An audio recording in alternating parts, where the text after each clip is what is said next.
Hello students, पिछले वाले lecture में हमने चैप्टर जो 4 था उस चैप्टर 4 के लिए हमने चालक क्या है, कुचालक क्या है और पैरावैद्युत पदार्थ क्या है इसके बारे में हमने पढ़ा था। हम चर्चा कर रहे थे कि पैरावैद्युत पदार्थ ऐसे पदार्थ होते हैं जो कुचालक पदार्थ है, बाह्य विद्युत क्षेत्र में रखे जाने पर ये विद्युत प्रभाव का प्रदर्शन करते हैं तथा ये पदार्थ ध्रुवीय अणु या अध्रुवीय अणुओं से मिलकर के बने होते हैं। फिर हमने बात ली थी कि ध्रुवीय पैरावैद्युत पदार्थ, तो ध्रुवीय पैरावैद्युत पदार्थ ऐसे पदार्थ जो ध्रुवीय अणु से मिलकर के बने होते हैं। ठीक है, ध्रुवीय अणु के एग्जाम्पल भी हैं जैसे H2O, HCl, जिसके अंदर धनायन एवं ऋणायन के जो केंद्र हैं वो अलग अलग हों।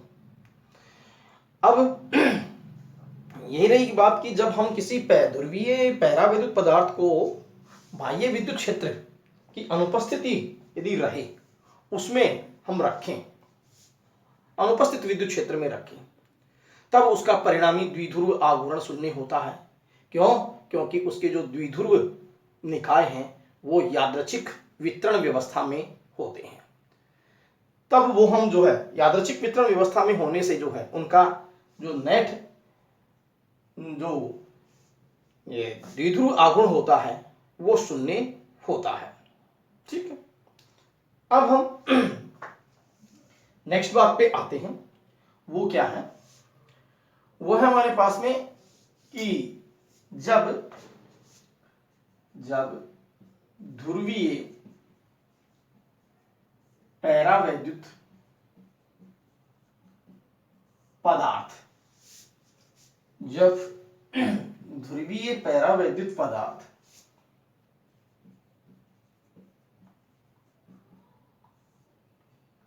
पदार्थ को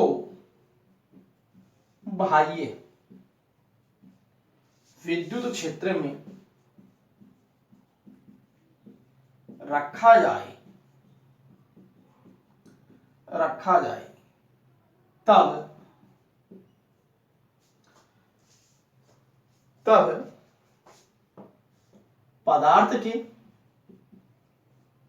पदार्थ के द्विध्रुव निकाय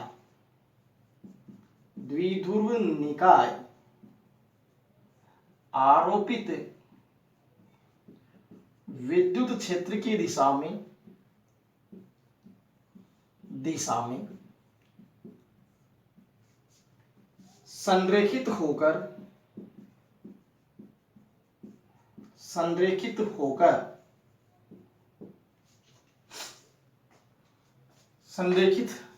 हो जाते हैं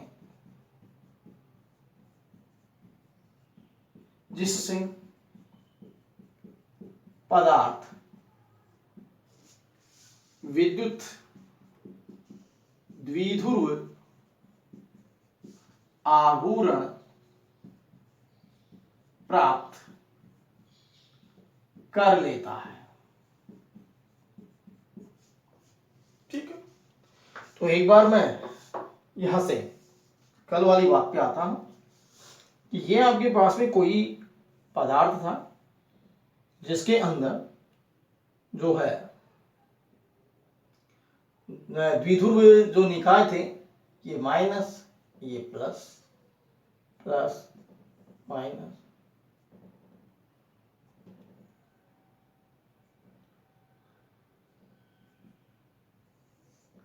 ये जो द्विध्रुव निकाय थे, ये द्विध्रुव निकाय इस प्रकार यादृच्छिक वितरण व्यवस्था में थे।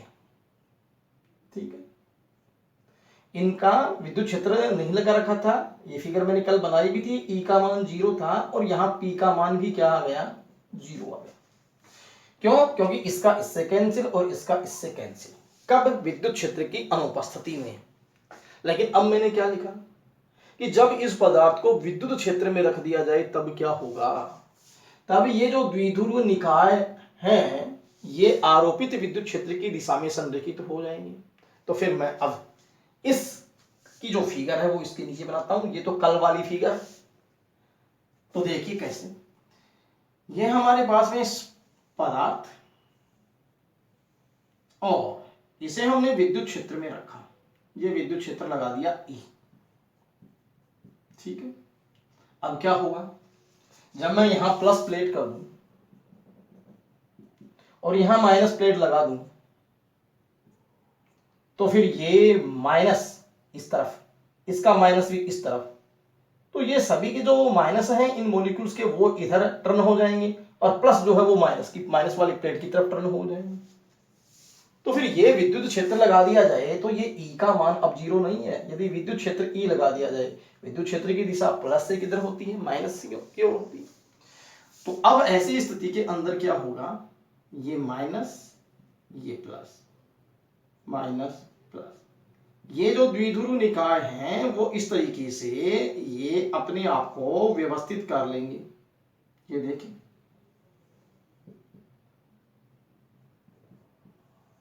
अब यहां हम ये देख रहे हैं कि जो है द्विध्रुव निकाय जो है वो संरेखित हो गई, संरेखित हो गई, तो फिर ये सिरा जो है वो निगेटिव आ गया, ये सिरा पॉजिटिव आ गया, और यहां प्रत्येक जो अणु है उसका अपना द्विध्रुव आघूर्ण हो गया, क्योंकि इसका भी होगा, इसका भी होगा, सब क्या द्विध्रुव आघूर्ण होगा। तो इसकी दिशा जो है द्विध्रुव आघूर्ण की वो नेगेटिव से पॉजिटिव, मतलब लेफ्ट टू राइट विद्युत क्षेत्र की दिशा में, इसका भी नेगेटिव टू पॉजिटिव, तो फिर इसका भी द्विध्रुव आघूर्ण उसी डायरेक्शन में है। तो सभी के द्विध्रुव आघूर्ण जो है वो आरोपित विद्युत क्षेत्र की दिशा में है। तो फिर क्या ऐसी स्थिति में विद्युत द्विध्रुव आघूर्ण शून्य होगा क्या, नहीं होगा, अर्थात पदार्थ विद्युत द्विध्रुव आघूर्ण ग्रहण कर लेगा। अब P का मान जीरो नहीं है, जबकि उसको विद्युत क्षेत्र के अंदर हम नहीं रखते हैं, तब हमारे पास में विद्युत द्विध्रुव आघूर्ण क्या आता है, शून्य। कारण क्या था उसका, क्योंकि द्विध्रुव आघूर्ण जो थे वो यादृच्छिक वितरण व्यवस्था में थे। तो फिर इस तरीके से हम ये कह सकते हैं कि द्विध्रुव जो ध्रुवीय पदार्थ से मिलकर के, जो ध्रुवीय अणुओं से मिलकर के जो ध्रुवीय पैराविद्युत पदार्थ बनते हैं, वो उन पदार्थों का विद्युत क्षेत्र की अनुपस्थिति में द्विध्रुव आघूर्ण शून्य नहीं होता। विद्युत क्षेत्र की अनुपस्थिति में विद्युत क्षेत्र की अनुपस्थिति में द्विध्रुव आघूर्ण शून्य होता है। लेकिन जब ऐसे पदार्थों को बाह्य विद्युत क्षेत्र में रख दिया जाए, तब इस पदार्थ के प्रत्येक अणु द्विध्रुव आघूर्ण प्राप्त कर लेते हैं, जिससे परिणामी द्विध्रुव आघूर्ण अब शून्य नहीं होगा। पहले वाले केस में क्या था, शून्य था। चलिए, तो इसी प्रकार से अब हम अगले वाली जो है पदार्थों की बात करेंगे, तो इसे आप नोट कर लीजिएगा।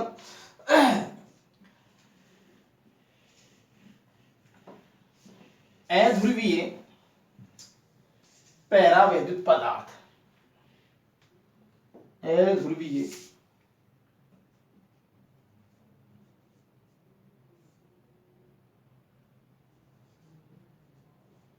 पैरावैद्युत पदार्थ,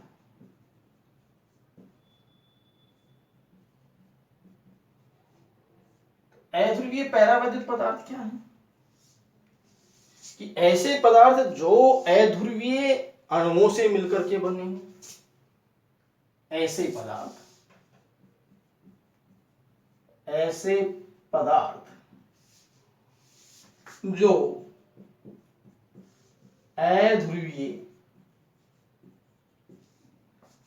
अणुओं से मिलकर बने हों,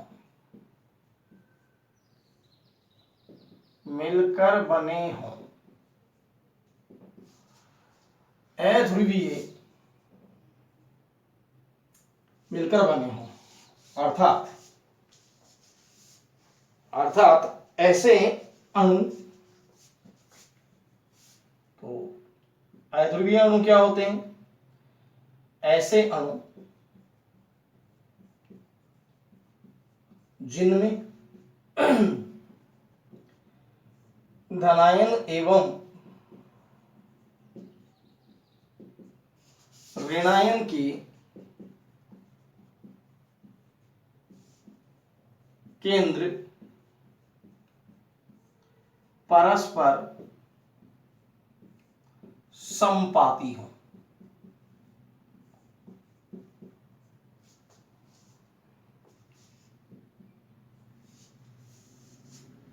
तो ऐसे पदार्थ जो अध्रुवीय अणुओं से मिलकर बने हो, और कैसे अणु? ऐसे अणु जिनमें धनायन एवं ऋणायन के केंद्र परस्पर संपाती हो, अध्रुवीय अणु कहते हैं।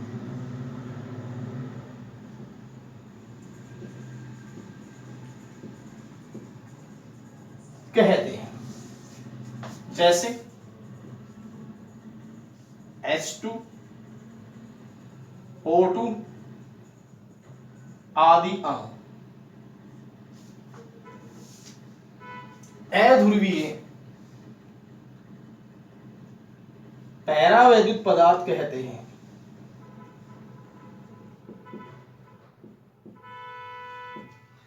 अध्रुवीय पैरावैद्युत पदार्थ कहते हैं। ठीक है। अब एग्जाम्पल के तौर पर हम देखें कि जैसे हमारे पास में पॉजिटिव और नेगेटिव के सेंटर एक ही जगह हो, जैसे H2 है, उसका पॉजिटिव धनावेश और ऋणावेश एक ही बिंदु पर जो है वो केंद्रित होते हैं। तो फिर अब हम इन पदार्थों को ऐसे अणुओं से मिलकर के माने, तो फिर वही बात, दो बातें आती हैं कि बाह्य विद्युत क्षेत्र की उपस्थिति में जो अध्रुवीय पदार्थ है उनका विद्युत द्विध्रुव आघूर्ण क्या होगा, और ऐसे ही पदार्थों को जब विद्युत क्षेत्र में रख दिया जाए तब उनका विद्युत द्विध्रुव आघूर्ण क्या होगा। तो फिर यहां हम देखें तो इसके अणु को तो हम इस तरीके से दर्शा सकते हैं, जैसे प्लस और ये माइनस, अध्रुवीय अणु।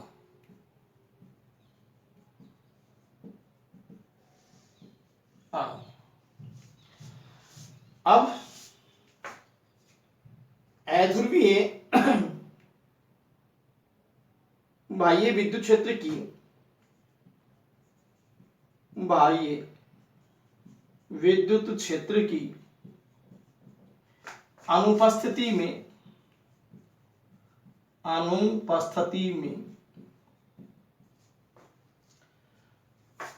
अध्रुवीय पैरावैद्युत पदार्थ का परिणामी पैरावैद्युत पदार्थ का परिणामी विद्युत द्विध्रुव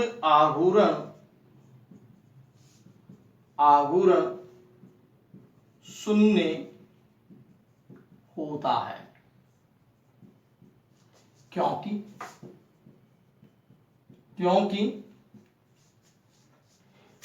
इस पदार्थ के सभी अणुओं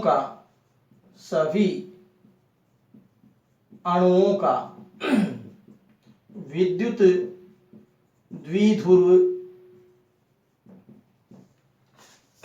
आघूर्ण शून्य है, कैसे? सपोज कीजिए कि हमारे पास में द्विध्रुव जब होता है तो ये नेगेटिव और ये पॉजिटिव, ये माइनस क्यू आवेश, ये प्लस क्यू आवेश, और ये डिस्टेंस होती है 2a। द्विध्रुव आघूर्ण निकालते हैं तो P इक्वल होता है Q इंटू 2a। ऐसी स्थिति में तो द्विध्रुव आघूर्ण होगा इस सिस्टम का। लेकिन यदि नेगेटिव और पॉजिटिव दोनों के सेंटर एक ही जगह आ जाए, जैसे कि यहां आ गए, तो बताइए ये डिस्टेंस 2a 0 हो गई कि नहीं होगी? और 2a 0 हो गई तो ऐसी स्थिति में इस अणु में द्विध्रुव बने क्या? नहीं बने तो 2a के 0 होने से ये p का मान क्या हो गया? 0। तो फिर हम ये कह सकते हैं कि प्रत्येक अणु का ही जब 0 है और जब वो पदार्थ इन अणुओं से मिलकर के बना है तो फिर उस पदार्थ का संपूर्ण का भी विद्युत द्विध्रुव आवरण शून्य होगा। तो समझ में आ गई होगी ये बात। पहले वाले केस के अंदर जो ध्रुवीय पैरावैद्युत पदार्थ थे उनका विद्युत द्विध्रुव आवरण शून्य क्यों था, उसमें प्रत्येक अणु का शून्य नहीं था, लेकिन उनकी वितरण व्यवस्था यादृच्छिक होने की वजह से वो जो है शून्य हो रहे थे। जबकि यहाँ तो प्रत्येक अणु का ही शून्य होने की वजह से टोटल पदार्थ का जो है वो विद्युत द्विध्रुव आवरण शून्य होगा। तो फिर हम फिगर से कैसे दिखाएं?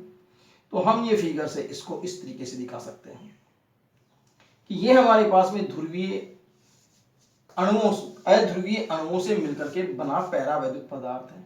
तो ये प्लस और माइनस सेंटर एक ही जगह है।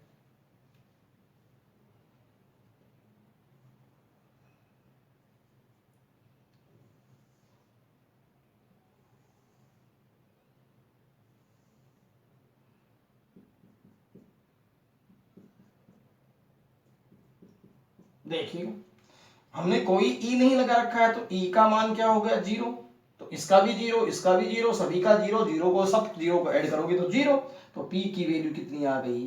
पी की वैल्यू 0 आ गई। तो फिर हम कह सकते हैं कि ये जो हमारे पास में अध्रुवीय पैरावैद्युत पदार्थ हैं, तो बाह्य विद्युत क्षेत्र की अनुपस्थिति में इनका नेट द्विध्रुव आवरण शून्य होता है। लेकिन अब बात वही आती है, यदि हम ऐसे पदार्थों को बाह्य विद्युत क्षेत्र में रख दें तो ठीक है, तो ऐसे पदार्थों को हम बाह्य विद्युत क्षेत्र में रखते हैं तो क्या होगा? तो ऐसे पदार्थ जो हैं वो विद्युत क्षेत्र के अंदर इनके जो धनायन और ऋणायन के केंद्र हैं वो अलग अलग हो जाएंगे और प्रत्येक अणु एक द्विध्रुव की भांति व्यवहार करने लगेगा। तो फिर हम अगले वाली बात लिख रहे हैं, देखिए वो क्या। जब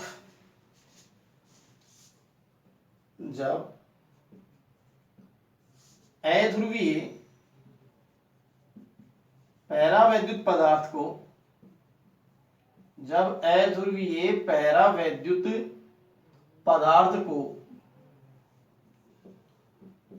बाह्य विद्युत क्षेत्र में रख दिया जाए,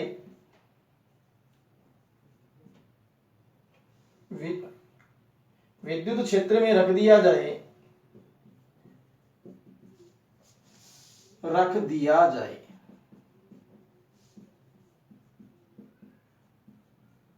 तब प्रत्येक अणु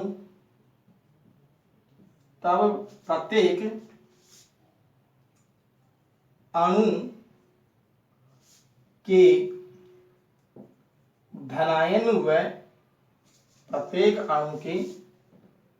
धनायन व ऋणायन के केंद्र अलग अलग हो जाते हैं,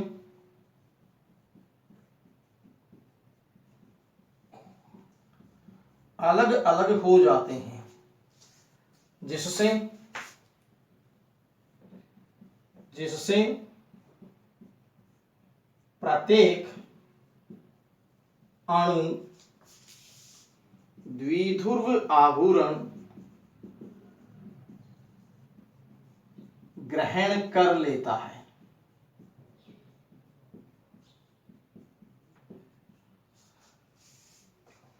प्रत्येक अणु क्या कर लेगा? द्विध्रुव आवरण ग्रहण कर लेता है तथा ये द्विध्रुव आवरण, द्विध्रुव निकाय आरोपित विद्युत क्षेत्र की दिशा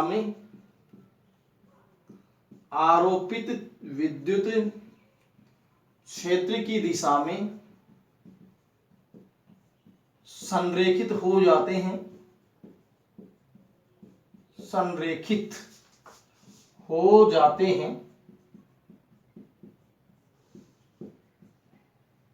तथा पदार्थ परिणामी विद्युत द्विध्रुव आघूर्ण ग्रहण कर लेता है। ठीक है, तो एक बार फिर से हम देखें क्या होता है। मैंने इस पदार्थ के ऊपर, ये पदार्थ था, अभी तो इसके अंदर विद्युत क्षेत्र का मान 0 था, लेकिन मैंने इसको विद्युत क्षेत्र में रखा, तो ये हमारे पास में जो है वो पदार्थ है और विद्युत क्षेत्र लगाया, ये E। तो इधर हम पॉजिटिव प्लेट दें, उधर हम नेगेटिव प्लेट लें, तो क्या होगा, जैसे इसको मैं यहाँ एक्सप्लेन कर रहा हूं, यहाँ मैं पॉजिटिव प्लेट ले लूं और यहाँ मैं नेगेटिव प्लेट ले लूं, तो फिर इसका जो पॉजिटिव सेंटर है वो इधर आ जाएगा, नेगेटिव सेंटर जो है वो पॉजिटिव की तरफ आ जाएगा और पॉजिटिव का जो सेंटर है वो नेगेटिव की तरफ चला जाएगा, अर्थात ये अणु इस तरह की व्यवस्था में आ जाएगा।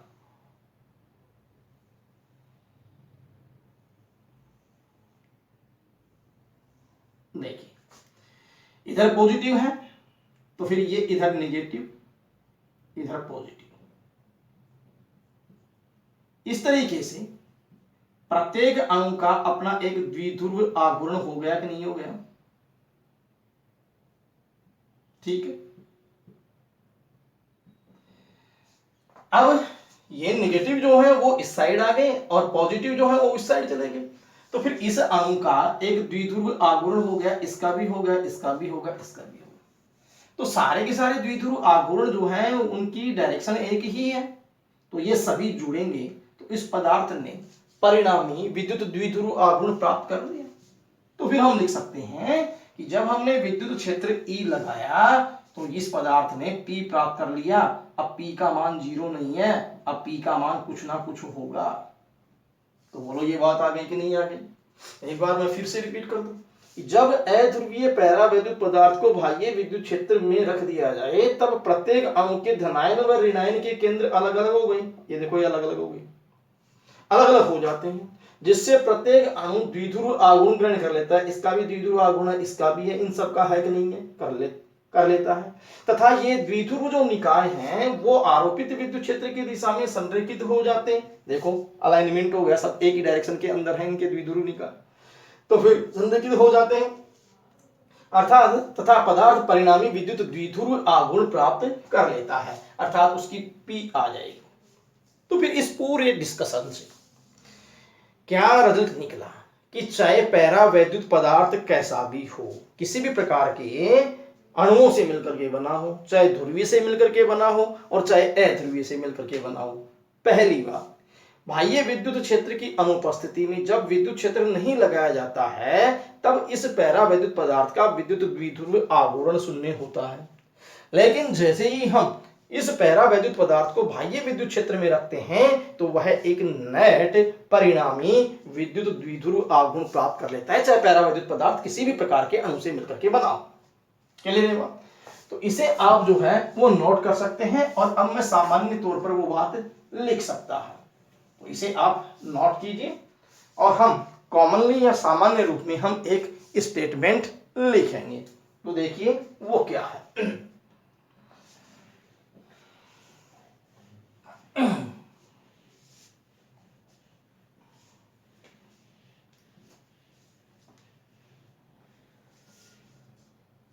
तो फिर देखेंगे रिजल्ट क्या निकला। आता है बाह्य विद्युत क्षेत्र की अनुपस्थिति में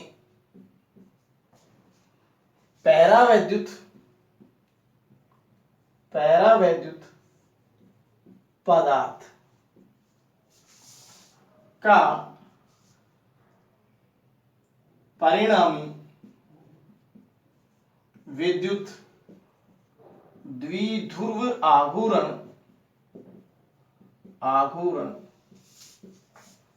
शून्य होता है, लेकिन पैरावैद्युत पदार्थ को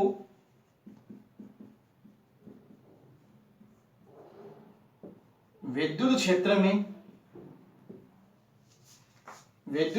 में रखने से रखने से यह पदार्थ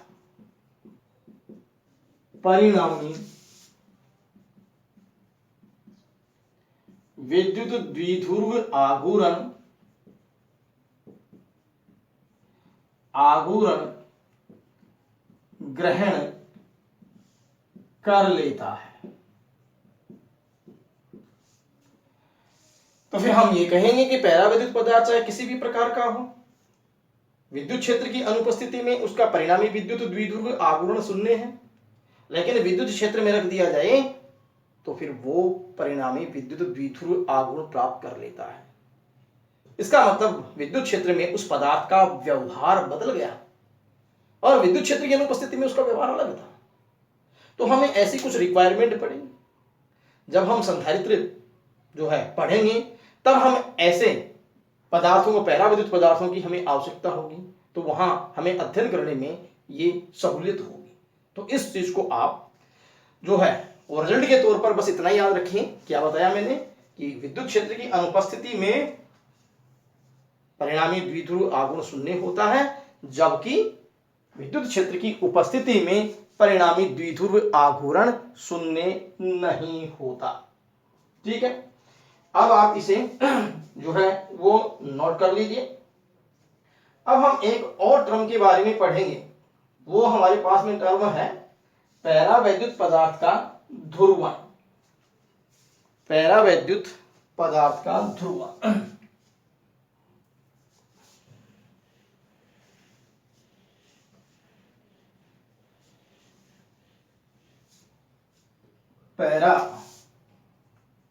पैरावैद्युत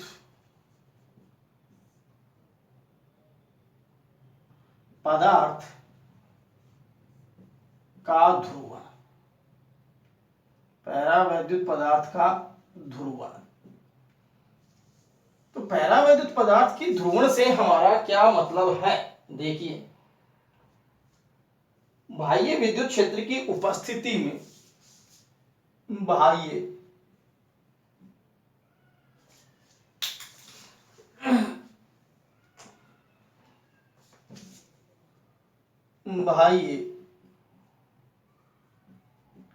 विद्युत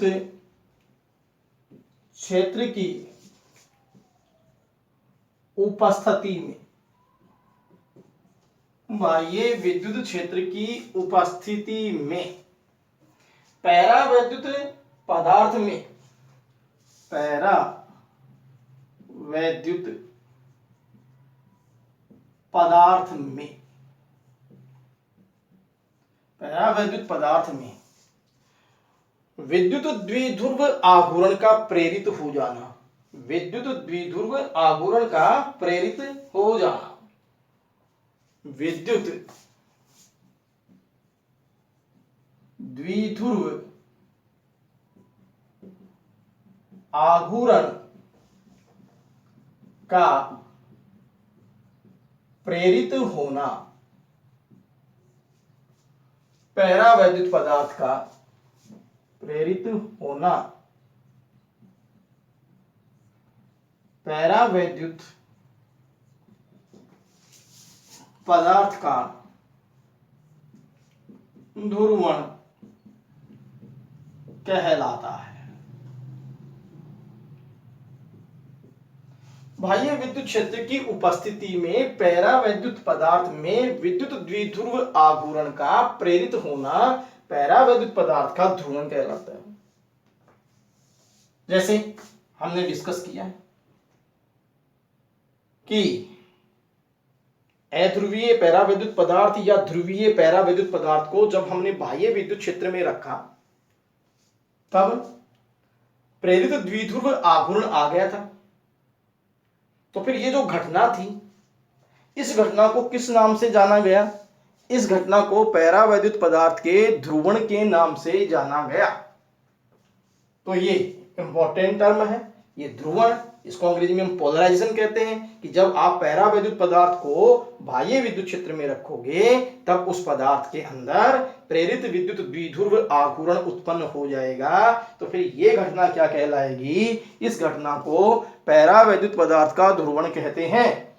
तो एक बार फिर से रिपीट कर देता हूं मैं। बाह्य विद्युत क्षेत्र की उपस्थिति में पैरावैद्युत पदार्थ में विद्युत द्विध्रुव आघूर्ण का प्रेरित होना पैरावैद्युत पदार्थ का ध्रुवण कहलाता है। ये बात हमने पहले पढ़ चुके हैं, उसके बेस के ऊपर हमने इस घटना को परिभाषित कर दिया। इससे आगे वाला काम हम नेक्स्ट लेक्चर में करेंगे। Thank you.